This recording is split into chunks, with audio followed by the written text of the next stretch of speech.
use carrot, celery, onion, and a lot of peppers as the vegetables for my gumbo. And then hot Italian sausage because I can't get andouille, and 4 to 6 chicken breasts. I like to cook the Italian sausage on my grill to get it a little bit smoky before I use it in my gumbo. I also use 3 kinds of pepper, salt, onion powder, cooking oil, and flour. I buy 4 to 6 split chicken breasts. They're easy to bone. Shove your thumb in next to where the wing was, get it in under the meat, and then work your thumb along the breastbone. It's pretty easy to peel the meat away from the bone this way. Also, make sure you pull off the tenderloin. Then the bones and the skin go into a stock pot and I cover them with water, cook it down while I work on other things. That'll be the base for the gumbo.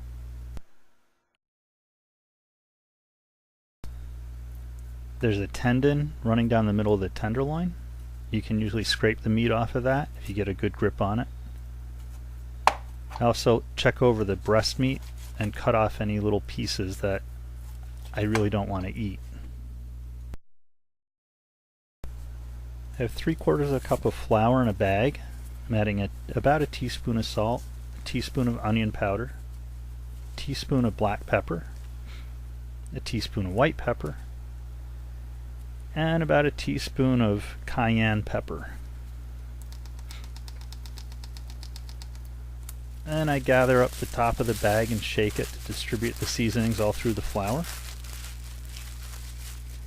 Add the chicken meat. Shake that around until it's well coated. Then take the meat out and set it aside until I'm ready to cook it.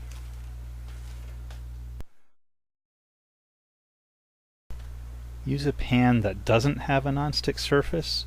I'm putting in about 3/4 cup of oil, getting it hot, and then laying in the chicken pieces. I cook them from 4 to 6 minutes on a side in very hot oil. And then when they're golden brown, I set them aside. Reserve the oil in the pan because in a little while you're going to use that to make roux and to cook the vegetables that'll go into the gumbo.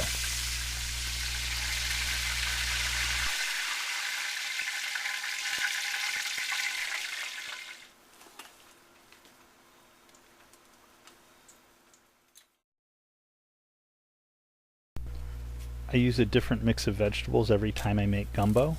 For this batch, I'm using 1 large onion. I cut that into pieces and put it in the bowl of the food processor. I use 2 sticks of celery. I clean those up, cut them up, and put the pieces in the food processor. I use several small carrots from my garden, peeled them, cut them up, put them in the food processor. And I'm using 4 peppers, 2 large bell peppers, a green one and a red one, and 2 poblano peppers, a green one and a red one. So I remove the seeds, cut those up. It's all in the food processor, and I run it for what was probably about 2 minutes, really pulverizing everything down, not into mush, but into a very mealy, wet mix.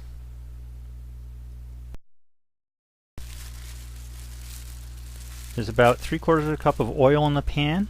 I'm adding back the flour in which I dredged the chicken with all the seasonings in it. I'm cooking it over high heat and scraping the bottom of the pan to get off anything that might be stuck to it. Once it's very hot, I lower the heat to about medium and I add more flour, actually about twice as much flour as there is oil. So 3/4 cup of oil, 1.5 cups of flour. Be very careful, this stuff burns like the dickens if you get it on your skin. You don't have to stir constantly, but make sure it doesn't burn. You're cooking the flour till it browns down very dark, maybe even a reddish color. When you get it to a nice deep dark color, add in the vegetables. stir them around with the roux so it all gets mixed together. The vegetables will cook and you get a nice paste that you'll use later to thicken the gumbo. Cut up the chicken and the sausage in nice bite-sized chunks. I like them pretty large. You can make them smaller if you want. These are going to go into the gumbo eventually.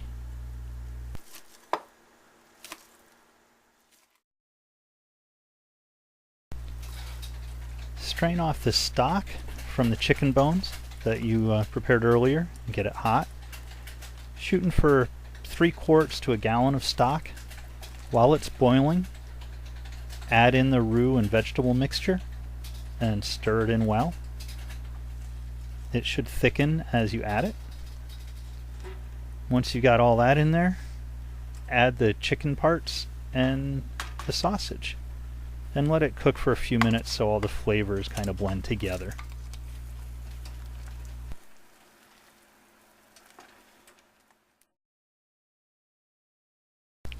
Gumbo goes great with a hearty sweetbread like cornbread or something with a lot of molasses in it. Traditionally, you put a blob of rice in the bottom of a bowl, ladle on the good stuff, some sausage and chicken, and then make sure it's all covered with that thick vegetable-laden broth.